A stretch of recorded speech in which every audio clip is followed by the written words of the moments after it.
This is part 1 of Jim's electronics workshop walkthrough.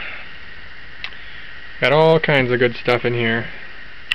What's really interesting about this room is that if anyone with an electronics background and some kind of hobbyist background can look at a lot of this stuff and tell exactly what he was working on and what he was interested in, and his work method, his organizational structure.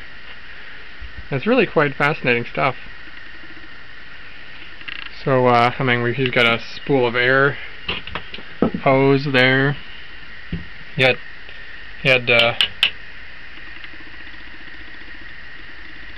power strips for days. There's a dot matrix printer. Sorry about the autofocus on here, is very slow.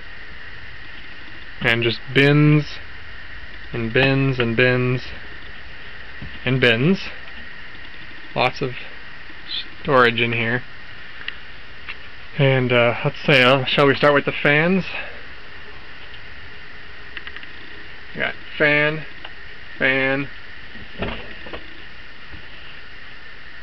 fan, fan, fan, big fan, fan,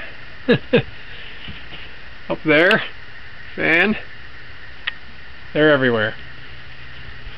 And just, they're useful. I understand why he would say, oh, there's one right there. As soon as we get focus.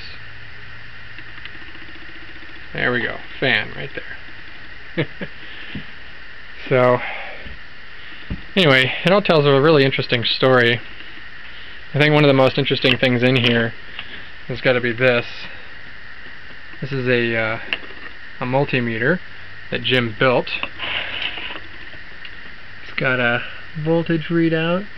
Give it a second to focus. There we go. Voltage readout from 0 to 5. Current readout from 0 to 10. And this is the range adjust. 20 volt, 15 volt, 10 volt, 5 volt. Here's the current range adjust. I don't know why our exposure is so weird. There we go. 10 milliamp, 100 milliamp, 1000 milliamp. Neon indicator light here. So, oh wait, there we go. Now it's off. So yeah, he's got two knobs here that adjust something with the regulation or something. I'm actually not sure what these are for, but I've tested it out. It's a multimeter. It works perfectly well. And he's got a switch on the top here for non-regulated voltage input and regulated voltage input. And then those are the two leads. They go in there, and it's a multimeter. Why he built a multimeter, I don't know, because he had a lot of them. Multimeter right here, and when we get to this cabinet, you won't believe how many multimeters are in there. But anyway, there it is. He built a multimeter, and continued in part 2.